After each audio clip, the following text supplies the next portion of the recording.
Yes, magandang hapon Pilipinas. Ako po si Joe Olia sa Joe TV News Live.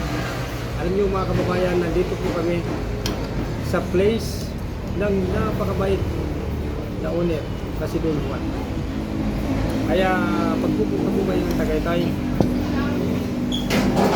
try niyo po na kumain. Napakasarap na kanila. Ito yung best bulalo at saka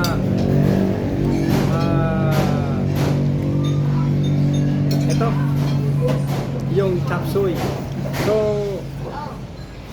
pasyal po kayo dito at kung hindi niyo po alam, tumawag po kayo sa Joe TV Philippines para i-guide po namin kayo dito sa place ni Don Juan. Talaga napakasarap at yung kanyang taga-serve ay napakatindi mag-asika. So magbabalik po tayo mamaya mga kababayan. Maraming salamat at magbuhay po tayo. Merry Christmas po sa lahat.